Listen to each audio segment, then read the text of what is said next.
What's up everyone, welcome back to another video. Today we're going to have a look at game week 30. We then have an international break, so finally a bit of a breather because the game weeks and double game weeks have been coming thick and fast. But before we get into game week 30, potential transfers I might make, because I do have an injured player in my starting lineup at the moment and it is a blank game week, so being able to put out 11 players would be a real bonus. Let's get in and have a look about how I did in game week 29. So I took a -12 4 minutes before the deadline, and it really paid off going into last night. Originally, I was a bit concerned because Cancelo was one of the players I sold, and he returned 9 points on Monday night against Crystal Palace. However, in game week 29, the second part, Robertson, who was my transfer in, got a massive 12-pointer with an assist with maximum bonus points as well. Other transfers in for me that week were Doherty of Tottenham. Again, he got a clean sheet last night. Kulusevski with an 11, a very late add-on of assist last night. It finally came, but like you guys, I was sweating as to whether that Kulusevski assist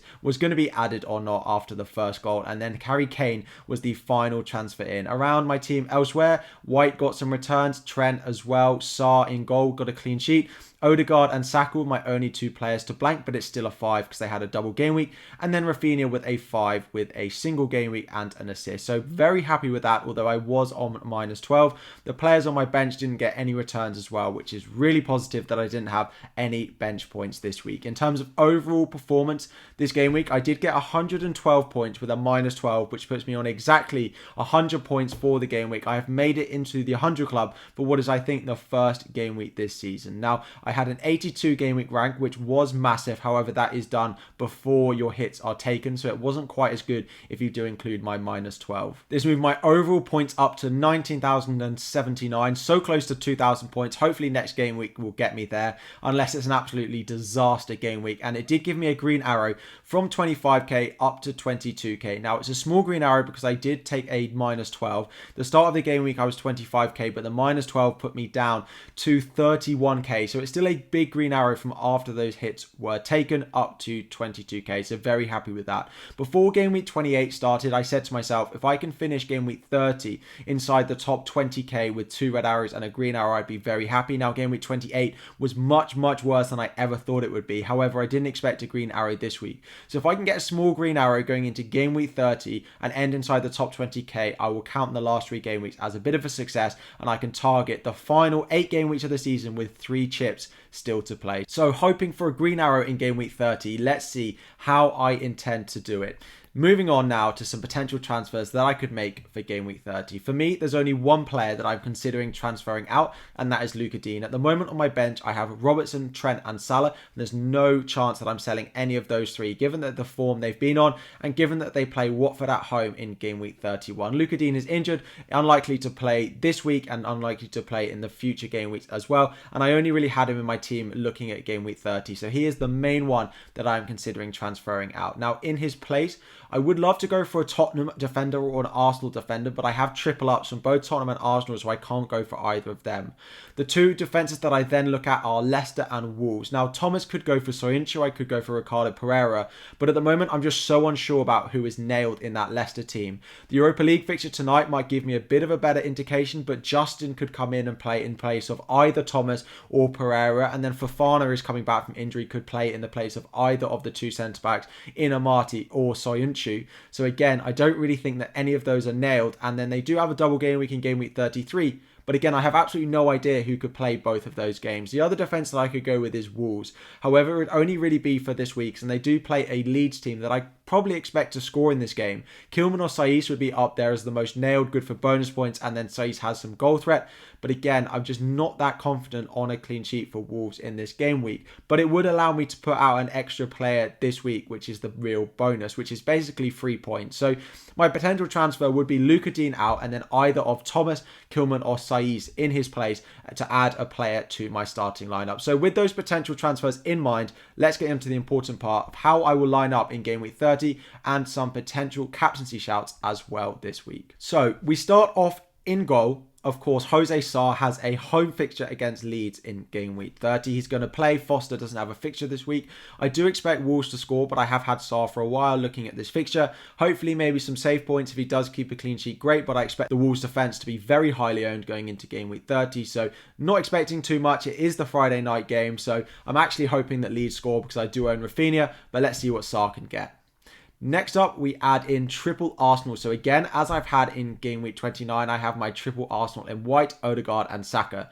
Now, I own one of the worst Arsenal triple ups, it seems, because White has no attacking threat. He does not a Tierney, he's not a Gabriel, and he doesn't have the save points that Ramsdale have. So I'm just hoping that maybe there's actually an Aston Villa goal because of the amount of ownership that this Arsenal defenders have. However, I'm hoping it's not Coutinho because Coutinho again has massive ownership this week and is one of the few players that could damage my rank. In midfield, I have Saka and Odegaard. Saka has looked good in recent weeks, but there's actually not been that many returns. And Odegaard again, yes, he got a goal in game week 28, but in game week 29 didn't look at his best from an FPL point of view. But maybe I'm hoping for something against Aston Villa just because of how amazing he is to watch as a footballer. Next up, we're going to add a few more players in here. So we've got triple Arsenal, but we now add Rafinha in here playing against Sarr in goal. Again, hoping that there's potentially a return in here for Rafinha because he's less highly owned than the Wolves defence. He has looked so good in recent weeks. They are on a bit of a bounce after the win that they did get in game week 29. So let's hope for some Rafinha returns and not just hitting the post and bar. Next up, we add triple Tottenham in Doherty, Kulusevski and Kane. Hopefully, I'm hoping for some more points going into this fixture. They've looked good in recent weeks. However, they do seem to be on a win-lose streak. And given that they beat Brighton midweek, it means that they're likely to lose to West Ham if you believe in trends like this. Kulusevski's looked great. What a cheap price he is and what a great enabler he's been. Kane, again, so happy that I decided to go with these two and not Son, who has been quite unlucky, but actually not as involved in recent weeks as he was before the signing of Kulusevski. And Doherty in there in defence. Again, he's got good attacking threat. He did get taken off slightly early in the last game of game week 29, but I hope that was just a rest more than anything else. Now, West Ham are likely to be without a few of their key players going into this fixture, with Antonio, Benrahma and Cresswell all major doubts for this fixture, which should mean that there is an easier fixture ahead for Tottenham and hopefully some more returns for these three this week. So fingers crossed for some returns from this triple Tottenham option and not Son again. Now, on top of this, I add Luca Dean and Watkins. So I am planning on not making a transfer this week and rolling with Luca Dean in the 0.1% chance that he recovers from his injury and plays. If not, I would just go in with 10 men. Again, I was so unsure about the defender that I could bring in this week that I just don't think it's worth it and roll a free transfer going into game week 31. There's a small chance that I do wildcard going into game week 31, which would mean I would waste one of my transfers, but I think the chances of that are about a 40%, so I do think it's worth saving it. And if I was to bring in defender again this week, I'm just not confident that they'd get me anything more than 2 points, so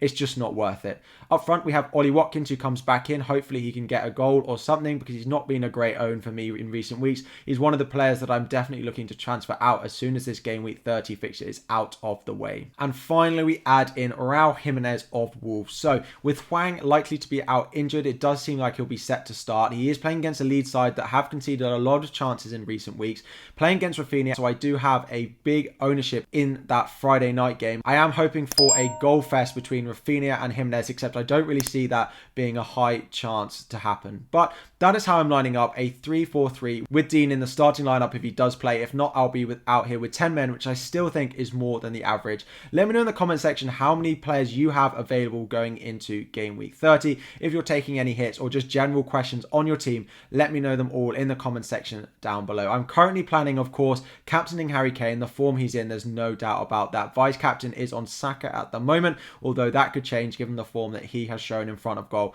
in recent weeks. So that is how I'm lining up my game week 30 team selection. If you have enjoyed, please do like the video, subscribe to the channel, turn on notifications as well, because there will be live streams and videos between now and the deadline, as well as in future game weeks to help you get the best possible rank you can this season. Thank you all for watching, and I'll be back again very soon.